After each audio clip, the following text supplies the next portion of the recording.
Hey everyone, it's World Film Geek here, and I interviewed Brian A. Metcalf, the filmmaker behind the new thriller Adverse starring Thomas Nicholas and Mickey Rourke. The film comes out today on DVD, digital, and on demand. Enjoy the interview. Hey Brian, how you doing? Good. How are you doing? I'm doing pretty well, thank you. I gotta say, Yeah, thank you. awesome. Well, I got to see Adverse, and wow, I was blown away with what I saw. It was a really good action thriller, had some nice twists and turns, and oh my god, it was such a good movie. Thank you so much. I appreciate that. So, my first question is, how did you come up with the concept for the film? Unfortunately, the concept was based off of reality. When I was younger, basically in my early college years, I ended up having a girlfriend who ended up getting herself mixed with the wrong people, and she got involved with drugs and everything along those lines. So essentially, because of that situation, I couldn't really help her out too much, but because she wanted to make the decision she wanted to make, and eventually she herself became a drug addict and things along those lines. So that was the initial basis for the creation of this project. Interesting. So, I'm guessing that character, I'm guessing would be either Mia or Chloe because both of them seem to have gone down that dark path. And of course, we have Mia, whose death triggers the whole, pretty much the gist of the story. Right. It was definitely Mia's character. But ultimately, all of the characters share one common theme, which is choices. The choices that they make and the outcomes of the choices that they make. That's yeah, that I totally agree with that. That's definitely how I saw it. And you got to work with one of the most amazing casts I've seen because I've recognized so many faces from like even the older movies, like especially Thomas Nicholas. He pulled off an amazing performance as Ethan, and I was really surprised because I remember him from Rookie of the Year and then the American Pie films, and Correct. you know he pun intended put it out set it out of the ballpark for sure with this role. He did. He was amazing in this. And the thing about Thomas is that we knew that this was a character that to be honest, at first I didn't know if he could pull it off, and he was coming on board to produce it, not necessarily to act in it. But he won me over and proved to me he could do this role. And the thing that was really important was I didn't want this to be anything like Thomas's other roles. I wanted this to be a completely new character, and he achieves that. He doesn't look like Thomas normally does. He doesn't act like him. He doesn't move like him. He got in really good shape for the role. He was working out every day, really strenuously. He was rehearsing his lines really heavily, and we were going through a lot of rehearsals. I mean, it was a complete transformation of his character. So it was quite amazing to see him change. Yeah, and I will say this: if he doesn't get any acclaim for this, I'm gonna call it out because I'm like, this has to be like the breakout adult role for him for sure. He I really. agree 100%. So I'm putting everyone on notice. If that doesn't get any he doesn't get acclaim for this. That's it. I'm calling people out. But you had Mickey Rourke. You're even in the movie. I was like, you got beaten up by Thomas in this movie. That which really surprised me because I until today I never met you or seen what you look like. So I was quite surprised that you played Dante, and I'm like, whoa, the director got his butt kicked. That must have I been got my crazy. butt kicked the entire time. It was funny. And Mickey Rourke slapped me around, and you really slapped me for real. Yeah, Thomas went at it. It was just pretty crazy. So yeah, I got destroyed in this role. Yeah, but it must have been a blast working with these guys. I mean, these veterans, and it just seemed like so much. And even Andrew Keegan, who I remember from Camp Nowhere, like all those old movies, like he really pulled off a brilliant performance in this. I was really surprised, like all the names I recognized. He was great. Yeah, no, one thing that he did that was amazing was we wanted to, again, with his character, to go a different route than what we've ever seen Andrew Keegan play before. Mm-hmm. And this is obviously a much darker character.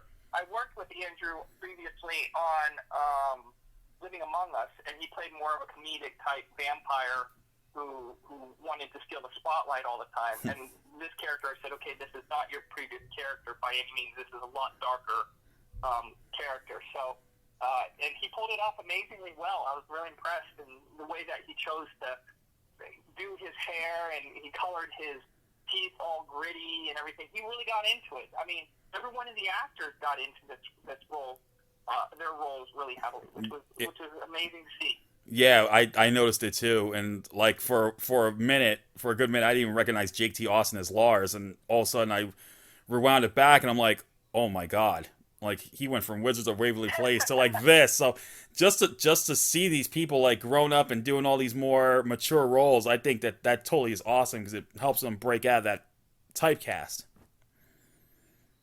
Well, yeah, and that's what's important, and I applaud Jake and everyone else for doing that, is to stepping out of their comfort zones for this film, to play roles that they typically don't play. Mm-hmm. And again, they wanted to prove themselves to be able to do it, and they did a fantastic job. I mean, they're all really well-known, acclaimed actors, and to get them for this movie was a dream come true, because I grew up watching a lot of these people, and I'm like, oh my gosh, here I am working with this great cast of people, and at the same time, seeing them completely unrecognizable as themselves. It was just a great experience.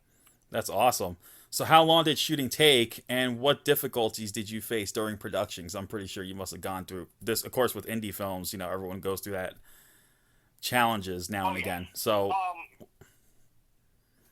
yeah, it was 22 days of shooting, and we had so many challenges. We had locations that we had to scramble to find a new location for. On the day of planning to shoot at this one cafe, the place decided to call me and said, oh, you can't shoot here anymore. So we had to scramble and call around like crazy and find another cafe within a few hours of shoot. Oh, wow. The next scene. We had constant delays with problems with just, locations, getting the cast together at the same time for scheduling issues. Mm-hmm. We had days where we were shooting at 3 locations at the same time, or in the same day. Mm-hmm. So we had to rush from one to the next location around town in LA, and that's never an easy feat to do with a crew. Even though we had a small crew, it wasn't a large crew that we had to work with, but still, it was time consuming. Parking was a big issue too. We had to find parking locations to shoot at, lighting issues. Especially for daytime shots, you're always rushing against the time and the clock to get as many shots that you can get Mm-hmm. before the light changes too much on you. There were just, every day was a new problem that we experienced. We were shooting in this apartment, and it was like 100 and something degree weather outside. It was literally over 100 degrees, and we could not have the air conditioning on.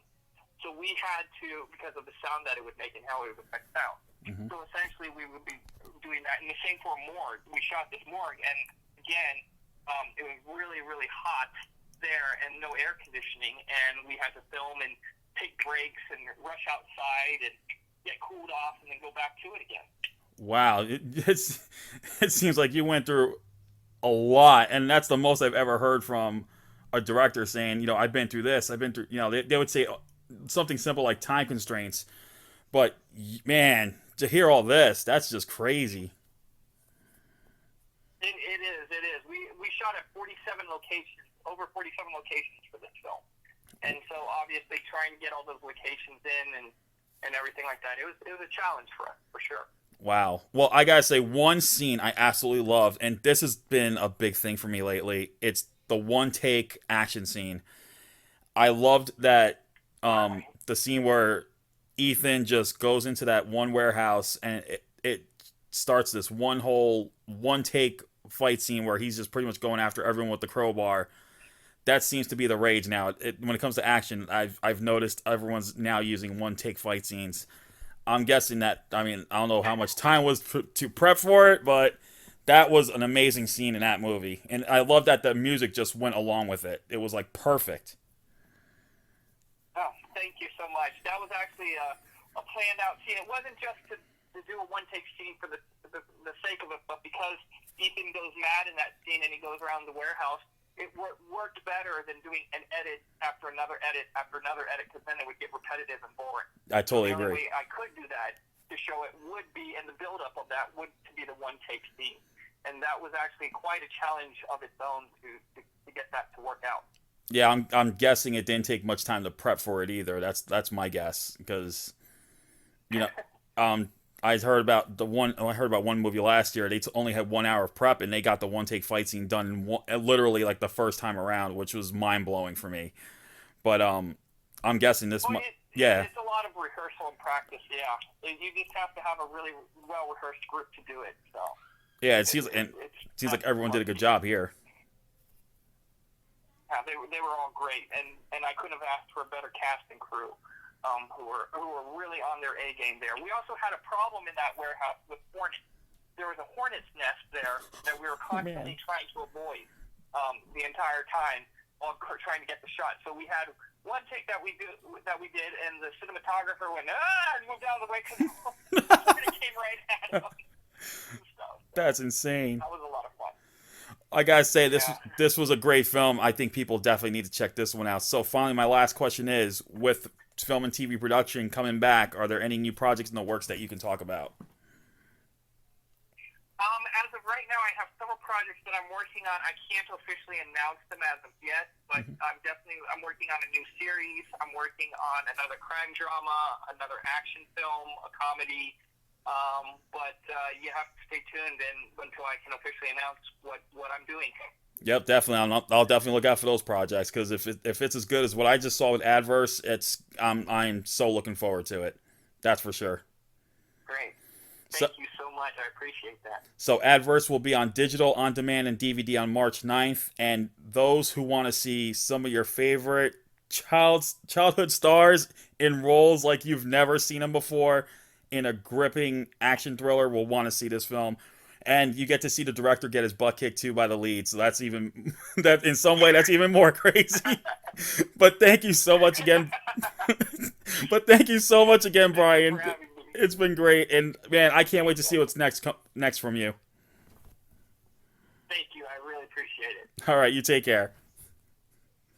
Take care. All right, bye bye.